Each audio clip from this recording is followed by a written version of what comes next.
안녕하세요.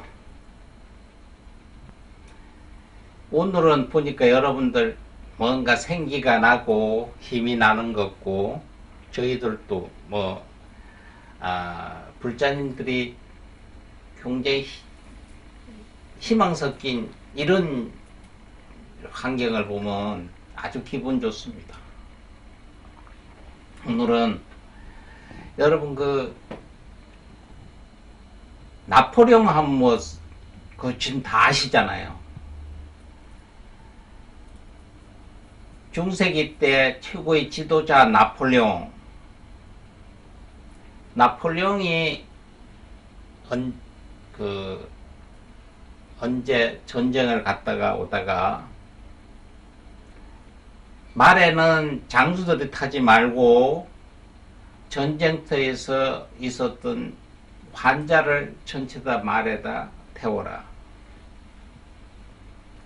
이 전체다가 장수들이 내려서 전쟁터에 다친 환자들만 말에다 다 태우고 가고,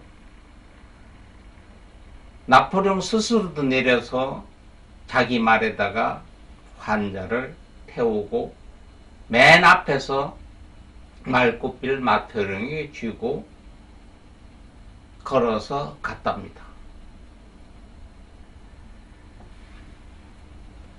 지도자가 이 정도는 너무 쉽지 않느냐? 그게 쉽다고 생각하는지는 몰라도 안 쉽습니다.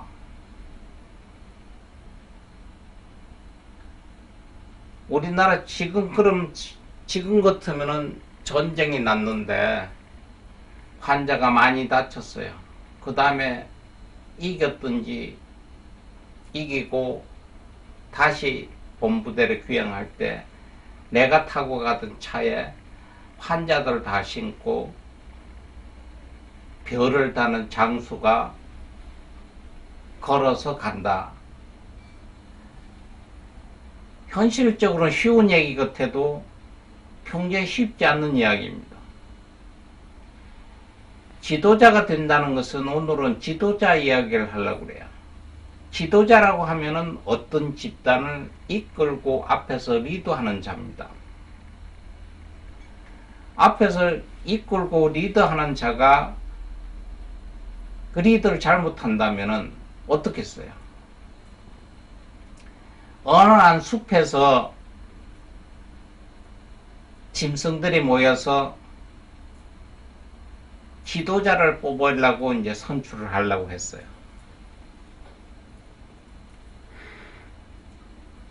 토끼가 무엇을 밤에 찾아서 다니는데 앞에 보니까 올빼미가 한 마리 있는 거예요. 올빼미가 토끼 보고 물어요.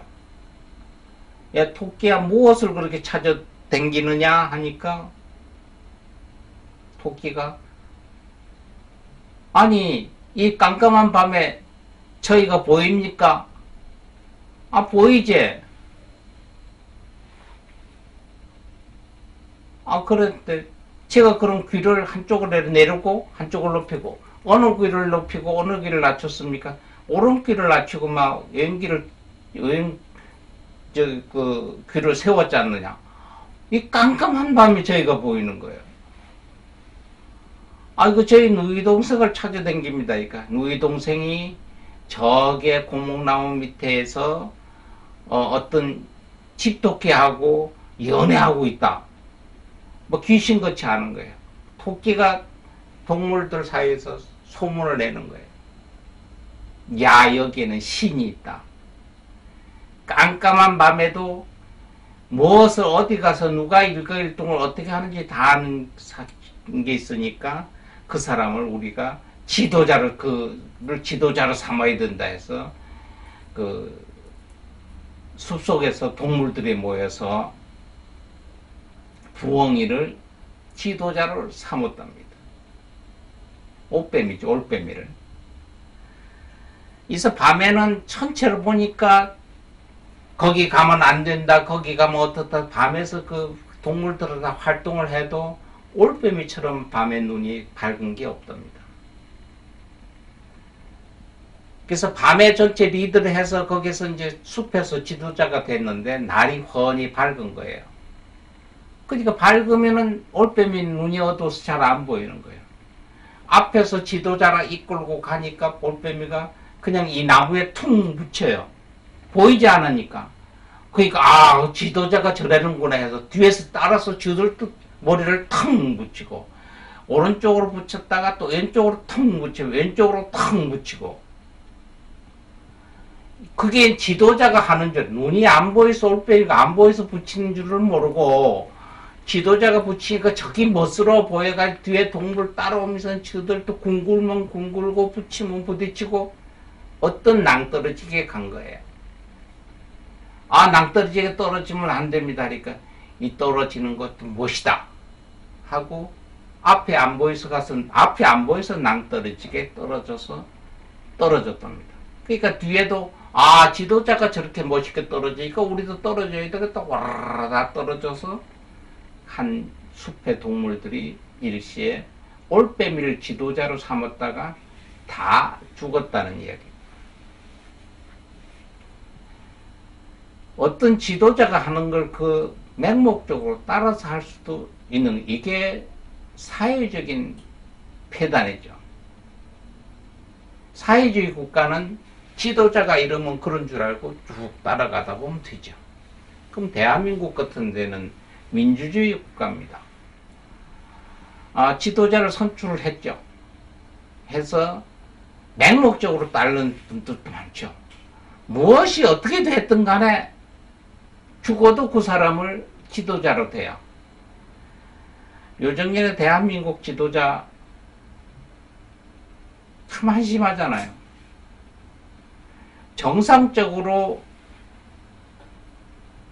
대한민국 대통령 정부 수립 후에 대통령이 돼서 퇴임해가지고 쭉 지내다 가신 분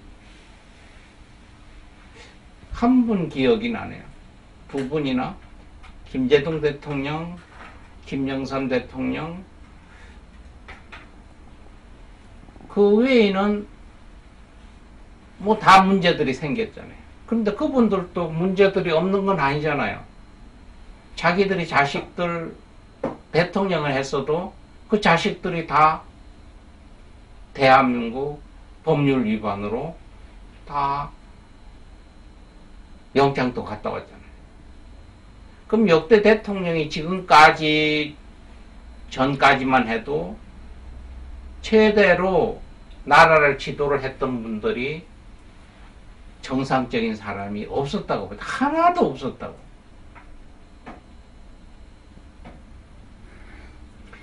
이게 현실적으로 대한민국의 지도자예요. 그러니까 사람들이 어제도 모여서 아이고 뭐 대통령 누구누구 앞으로는 죽어도 선거를 안 하겠다는 사람, 죽어도 해야 되겠다는 사람이 많아서 그게 민주주의 사회죠. 그러나 지금 올빼미를 지도자를 만들어서 다 자폭해서 죽은 것처럼 그건 사회주의 국가라며요. 맞아요. 사회주의 국가. 근데 민주주의 국가도 맹신적으로 따르는 게 있다는 거죠. 맹신적으로. 지금 모 대통령들 지금 두 분이나 감옥에 가 있잖아요. 일반 사람도 생각하지 못했던 사람들. 그런데 그분을 따르고 추정하는 사람들은 다시 나와서 그 사람들이 대통령이 돼도 나는 그 사람 찍겠다는 사람도 없는 게 아니고 많아요. 이게 올빼미를 지도자로 세운 거나 같은 현상이 아니냐 이런 얘기입니다. 저희는 어떤 지도자를 치우쳐서 이야기하는 건 아니고 그래서 이런 이야기가 있습니다. 토끼가 거느리고 토끼가 지도자고 밑에 100마리 호랑이 같은 집단이 있어도 집단보다가 호랑이 한 마리가 거느리고 토끼 100마리 집단 이게 낫다는 얘기죠. 그러니까 토끼가 지도자고 100마리 호랑이 집단 호랑이가 한 마리가 100마리 토끼를 거리는 집단 호랑이가 거느리고 100마리 토끼가 있는 집단 같으면 사회주의 국가겠죠. 일방적으로 자기가 지도자가 되겠죠. 그러니까 토끼가 거느리고 호랑이 100마리 집단이면 우리가 민주주의 같은 거잖아요. 네가 무슨 대통령, 뽑기는 대통령을 우리가 뽑아놓고 저런 게 뭔 대통령이라는 이야기도 하잖아요. 이게 민주적인 거예요. 그 지도자의 입장에서는 민주주의는 사람을 대상으로 하고요. 대중들이 선동하고요. 소규모적으로 모든 걸 이루어질 수 있고 사회주의 국가는 고정적인 개념입니다. 신격화가 되어 있잖아요. 우리는 지금 대한민국이 남북으로 갈려져 있어서 한쪽은 민주주의, 한쪽은 사회주의, 아주 이상한 민족이 되어 있어요. 그죠? 아주 크게 뭐 서양은 어떻고 미국이 어떻고 러시아가 어떻고 중국이 어떻고 떠나서 정치의 대립, 사회주의하고 민주주의가 표본적으로 딱 있는 게 아주 대한민국 안에 남북을 가려서 딱 양단적으로 있잖아요. 그런 나라에서 있는 우리들의 국민이나 그런 나라를 지도를 하는 지도자나 이게 어디서 배웠는지, 우리가 진실적으로 사회주의하고 민주주의 국가가 하나로 형성이 돼 있는데 우리 정치인들 하는 얘기는 무슨 뭐 미국의 헌법을 따라야 되느니 불란서의 헌법을 모토로 잡아야 되는지 어디 뭐 유럽 어느 영국의 무슨 정치를 배워야 되는지, 아니 우린 둘이 지금 현실적으로 둘을 놓고 한 밥상 안에 밥상을 반을 나눠놓고 요쪽이고 요쪽이고 가려서 있는데 여기 있는 판단을 못하고 외부에서 있을 수 있는 것을 여기다 맞추려면 됩니까? 안 되잖아요. 한국적인, 그 전에 있었어요. 한국적인 민주주의 이런 얘기도 할 대통령이 있었는데 한국적으로 우리 민족적으로 맞는 지도자 개념. 우리가 지도자를 누가 뽑겠어요? 수입해오는 것도 아니고 다른 나라에서 여기 와서 지도자 하는 것도 아니잖아요. 저희들이 만들고 저희들이 뽑은 지도자예요. 또한 지도자라고 그래가지고 모든 것이 다 해결된다고 하는 얘기는 아니에요. 영국에 아더 웰링턴이라는 장군이 있었어요. 아까 조금 전에 나폴레옹 얘기했잖아요. 나폴레옹이 세계의 영웅이다. 이 세계의 영웅을 타파했어요. 나폴레옹이 최초로 무릎을 꿇고 항복을 한 장군이 영국의 아더 웰링턴이라는 장군이에요. 아더 웰링턴. 나폴레옹을 무릎을 꿇고 한 장군이죠. 세계적인 장군이잖아요. 그래서 나폴레옹을 격파하고 이긴 후에 퇴임한 후죠. 퇴임한 후에 이 아더 웰링턴 장군이 사냥을 갔습니다. 사냥을. 산에 사냥을 가다가 여우가 있어서 여우를 쫓아갔는데 여우가 어떤 과수원 담을 타놓고 과수원으로 들어가 버렸어요. 그러니까 과수원에 들어가야 여우를 잡아요. 알링턴 장군이 과수원을 들어가려고 하니까 입구에서 과수원 문을 지키던 소년이 하나 있었어요. 어린 소년이 안 됩니다 하는 거예요. 너 내가 누군지 모르냐? 나폴레옹을 격파한 아더 웰링턴 장군 아니십니까? 맞다. 그런데 문을 안 여냐? 여기는 장군님의 전쟁터가 아니라 우리 아버지가 이뤄놓은 사과 농장입니다. 그래서 들어갈 수가 없습니다. 하니까 내가 지금 사냥을 하다가 여우가 이 과수원으로 들어갔기 때문에 그 여우를 잡기 위해서 내가 입구 쪽에 들어가야 된다. 그래도 안 됩니다. 여기는 우리 아버지의 사유고, 여우가 도망을 와서 우리 아버지 사유 안에 들어왔으면 그 여우는 우리 농장의 여우이기 때문에 사적으로 아무리 장군이라도 여기에 침입할 수 없으니까 못 들어갑니다.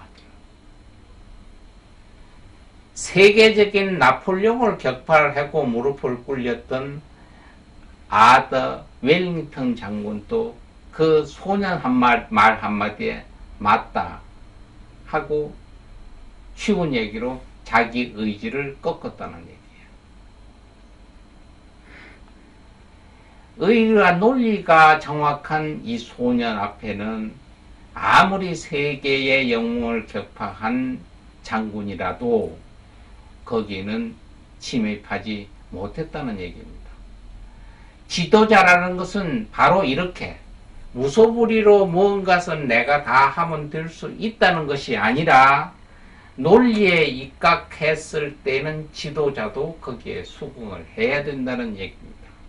근데 대한민국 지도자는 국민이 뽑아놓고 국민이 뽑아놓으면 내가 여러분들의 뭐라고 그래요? 그 일꾼입니다. 모섬입니다. 했는데 모섬을 뽑아놓으면 그 모섬이 돌아서서 지가 주인을 몰아내는 지도자, 몰아내는 정치를 하는 게 현실적으로 대한민국이 아니겠느냐.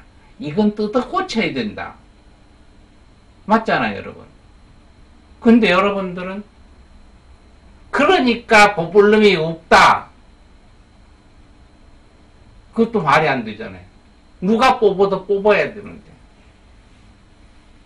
그러니까 여러분들 이 손 하나하나에 대한민국의 앞날이 열려있는 지도자를 뽑는다 생각하시고 앞으로는 대한민국 지도자를 뽑는 데나 아니면 가까운 동네에 이장, 반장, 통장을 뽑을 때에도 아니면 학교에서 회장이나 총무를 뽑을 때에도 그냥 쉽게 생각하시지 말고 이 단체, 이 모임의 지도자다 생각해보시고 어떤 편견 없이 순수한 입장에서 리더자를 뽑아야 되지 않겠나 이렇게 봅니다. 뭐 대통령, 국회의원이 아니라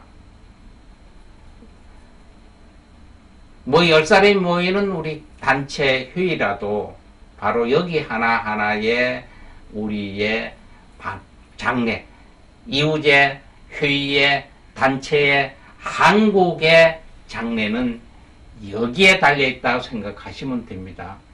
우리 불자는 냉정하게 생각하셔서 우리의 지도자가 누군가를 판단하시면은 앞으로 삶도 더 윤택하고 나는 앞으로 어떤 선거라도 꼭 참여할 것이다. 진짜 대한민국엔 뽑을 놈이 많다는 세상이 되기를 이 스님도 바랍니다. 여러분 알았지요? 네, 약속했습니다. 감사합니다.